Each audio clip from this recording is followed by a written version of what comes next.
यदि 5% जीएसटी बढ़ता है तो नेचुरली यदि किचन महंगी हो रही है तो सभी चीज़ें महंगी होगी। और महंगाई पहले ही ज़ोरों पर है और उसके बाद इतनी जीएसटी को और बढ़ा देना, वो भी खाद्य सामग्री पर, तो गरीब तबका जो है वो ही नहीं, मीडियम क्लास जो लोग हैं उन पर भी बहुत ज़्यादा इफेक्ट पड़ेगा। जो आटे, चावल, दही वगैरह पर 5% जीएसटी थोपा गया है, वो देश के लिए और गरीबों के लिए बहुत ही घातक सिद्ध होगा।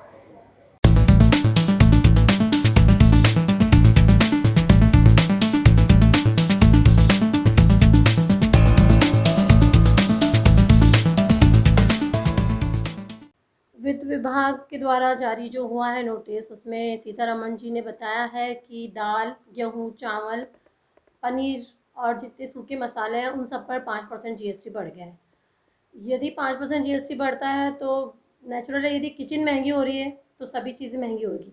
और महंगाई पहले ही ज़ोरों पर है और उसके बाद इतनी जीएसटी को और बढ़ा देना, वो भी खाद्य सामग्री पर, तो गरीब तबका जो है वो ही नहीं, मीडियम क्लास जो लोग हैं उन पर भी बहुत ज़्यादा इफेक्ट पड़ेगा इसका।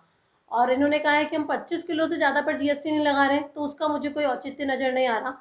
बिकॉज़ यदि 25 किलो व्यक्ति एक बार खरीदता नहीं है, 25 किलो चावल खरीदना बहुत ही बलबूते से बाहर की बात हो जाएगी किसी एक आम व्यक्ति के लिए, जिसके के पास में सिर्फ मियाँ बीबी और बच्चे हैं।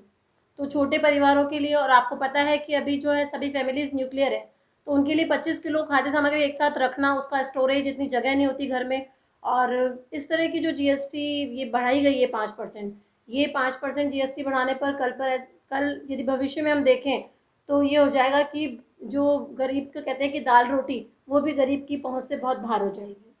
तो सरकार को वापस इस पे एक बार विचार करना चाहिए और अपने प्रस्ताव में कुछ परिवर्तन करना चाहिए। नीतू जैन। जिस तरह से 5% जीएसटी बढ़ाई गई है खाने पीने की चीज़ों पे, उसका असर आम जनता पे सभी पे बहुत दिखाई दे रहा है। इतनी महंगाई होने की वजह से आज आम जनता भी कुछ खरीदने से पहले 10 बार सोचना पड़ता है। सब्जियों के भाव इतने बढ़ गए हैं, किचन की हर चीज़ पे बहुत भाव बढ़ रहे हैं, तो गवर्नमेंट को थोड़ा आम जनता पे ध्यान देना चाहिए। क्या मानते हो, पनीर, दूध, दही, इन चीज़ों पर भी जीएसटी लगा दी जाएगी तो? खाने की जितनी भी चीज़ों पे पनीर, दूध, दही, इन पे भी जो आम जनता के लिए, हर इंसान के लिए ज़रूरी, हर दिन की ज़रूरत है, अगर उन पे जीएसटी लगाई जाएगी तो बहुत मुश्किल हो जाएगा हर इंसान के लिए। आपका मेरा नाम हिना। बहुत अत्यधिक मात्रा में नुकसान होगा।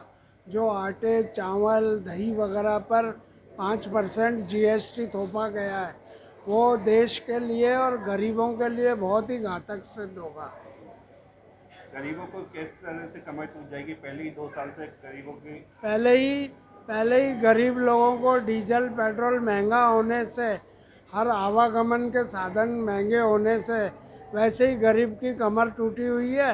और 5% ये जीएसटी एक्स्ट्रा लगा दिया, उससे और गरीब आदमी को परेशानी होगी। क्या मानते हो, 2 साल वैसे ही कोरोना था, आदमी काम धंधे पर नहीं था दो, 2 साल से वैसे ही आम आदमी इतना परेशान रहा है, जिसमें से मजदूर और मिडिल क्लास, निम्न तबका, गरीब तबका, ये तो वैसे ही 2 साल कोरोना की मार झेल चुका है। फिर अब ये पहले डीजल के रेट बढ़ा दिए, उससे महंगाई बढ़ गई। अब 5% जो रोज़मर्रा की चीज़ें हैं, जो हर व्यक्ति के यूज़ में आती है, 5% जीएसटी लगाकर उनकी कमर तोड़ दी गई है। आज भाई जो इन्होंने सेंट्रल गवर्नमेंट बिल्कुल आंख बंद करके हर चीज़ पे जीएसटी लगा रही है। आज इन्होंने आटा, दाल, तेल, नमक, मिर्ची, दूध, दही, छाछ जो 5% जीएसटी लगा, वो गरीब जनता पे बहुत ज़बरदस्त मार है। क्योंकि आज गरीब जनता बेचारे 1-1, 2-2 किलो गेहूँ लाके, आटा लाके कमा के खाती हैं। अब वो कहाँ से 5% जीएसटी देंगे? 100 रुपये की चीज़ 105 रुपये में मिलनी है उनको। अब वो मतलब महंगाई पे महंगाई की मार उनको पहले ही मार रही है, पेट्रोल, डीजल, सारी चीज़ों से लेकर। और अब वापस से ये जीएसटी लगा के ये बहुत बेकार लगाई है। हटानी चाहिए इनको जीएसटी, क्योंकि गरीब लोग मारे जा रहे हैं इसमें, और कोई नहीं मारा जा रहा। क्या मानते हो, 2 साल तो वैसे ही काम धंधा नहीं था, तो उनको तो फिर बिल्कुल 2 साल बिल्कुल काम धंधा नहीं था, कोरोना ने मार दिया। अब ये नरेंद्र मोदी मार देगा, क्योंकि 2 साल से बीमारी मार रही है। और अब ये नरेंद्र मोदी जी मार देंगे, क्योंकि 5% जीएसटी लगा दे तो गरीब आदमी क्या खाएगा, क्या कमाएगा? क्योंकि कमाई पे तो बढ़ी नहीं है उनकी आय, और आय की जगह खर्चे बढ़ गए। अब घर का बजट पहले ख़राब हो चुका था, नोटबंदी और पता नहीं क्या क्या कर दिया। अब ये 5% GST लगा के बहुत बुरा किया इन्होंने, गरीब लोगों की पेट की रोटी छीन रही हैं।